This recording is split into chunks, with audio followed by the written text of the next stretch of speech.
इस फिल्म में हमें दिखाया जाता है कि एक 19 साला लड़का अपनी सौतेली माँ से मोहब्बत करने लगता है।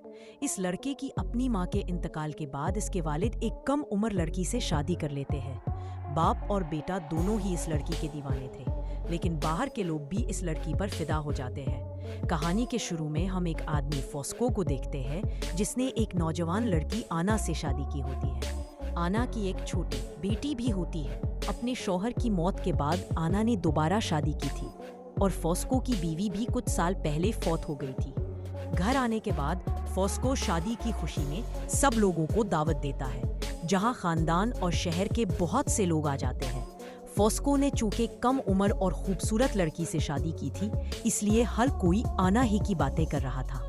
अब हम फॉस्को के बेटे लिवियो को देखते हैं, जो अपने वालिद की शादी से बिल्कुल खुश नहीं था। उसे इस बात का गुस्सा था कि उसके बूढ़े बाप ने जवान लड़की को घर ले आया है। रात को फॉस्को आना के पास जाने ही वाला होता है कि उसे कोई आदमी काम से नीचे बुलाता है। कुछ देर बाद लिवियो आना को देखता है, मगर वो उससे सीधे तरीके से बात नहीं करता क्योंकि वो अपने बाप से नाराज था।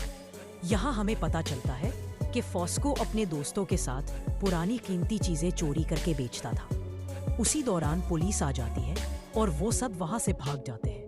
पुलिस उनके पीछे पड़ जाती है, इसीलिए फॉस्को सारी रात घर नहीं आता। सुबह फॉस्को घर लौटता है और चूंकि उसने रात को शादी की रात नहीं मनाई होती, वो सुबह ही आना के साथ वक्त गुजारता है।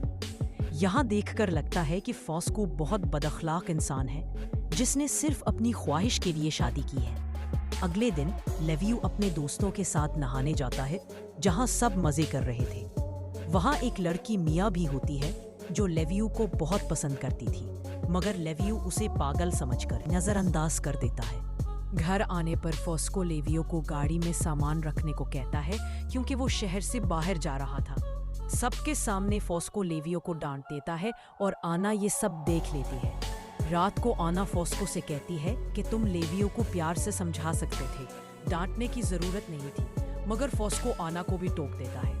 अगले दिन फॉस्को घर से चला जाता है और आना घर में अकेली रह जाती है। कुछ देर बाद जब आना किचन में काम कर रही होती है तो लिवियो आ जाता है और उससे अच्छी तरह बात करता है। कुछ देर बाद लिवियो आना की बेटी के साथ खेल रहा होता है कि आना आ जाती है। बाद में फॉस्को और आना एक रेस्टोरेंट जाते हैं, जहां लोग आना पर नजरें गाड़े रखते हैं कि आखिर ये नौजवान लड़की इस बूढ़े आदमी के साथ कैसे है।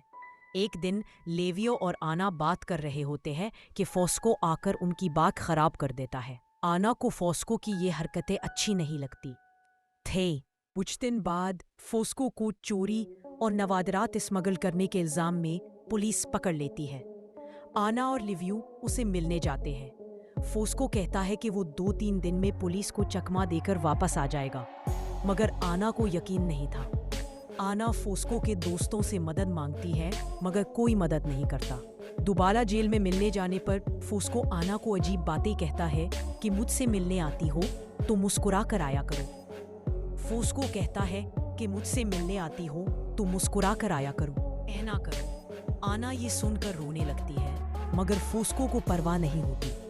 अगले दिन जब लिवियो अपनी आंख साफ कर रहा होता है तो आना आकर उसकी मदद करती है। उसी दौरान लिवियो खुद पर काबू नहीं रख पाता और आना को चूम लेता है। आना डरकर वहां से चली जाती है। रात को दोनों एक दूसरे को याद कर रहे होते हैं। लिवियो आता है, मगर आना दरवाजा नहीं खोलती। अगले दिन लिवियो आना को पकड़ लेता है, मगर आना भाग जाती है। रात को आना लिवियो से कहती है कि वो अपनी खाला फर्नांडा के घर चला जाए और फॉस्को के आने तक वहीं रहे। लिवियो मानकर चला जाता है, मगर रास्ते में दोस्तों के साथ पीकर वापस आ जाता है। घर का दरवाजा बंद होने की वजह से वो खिड़की का शीशा तोड़कर अंदर आता है। आना फौरन उसके पास आती है। लिवियो दोबारा आना को पकड़ लेता है और इस बार आना भी कुछ नहीं कहती। अब दोनों एक दूसरे से मोहब्बत करने लगाए थे, मगर एक दिन मिया इन दोनों को देख लेती है। आना घबरा जाती है, लेकिन लिवियो कहता है कि कोई इस पागल लड़की की बात पर यकीन नहीं करेगा। फिर खबर आती है कि फॉस्को अगले दिन घर आ जाएगा। आना अपनी खाला फर्नांडा को सब कुछ बता देती है। फर्नांडा गुस्सा होती है, मगर आना को मना करती है कि फोस्को को कुछ ना बताना वरना वो टूट जाएगा। फोस्को के आने पर सब खुशी मनाते हैं। मिया फोस्को को आना और लेवियो का राज बता देती है, मगर फोस्को शराब पीकर फिर भी नॉर्मल रहता है। शायद वो सब कुछ भूलकर बाकी जिंदगी सुकून से गुजारना चाहता था। कुछ दिन बाद लेवियो एक लड़की सेंटीना से शादी कर लेता है। एक रात खाना खाते हुए आना बार बार लेवियो को देखती रहती है, यानी वो अब भी लेवियो से मोहब्बत करती थी। फोस्को ये सब देखकर खामोश रहता है। आखिर में एक फैमिली फोटो बनती है और कहानी खत्म हो जाती है।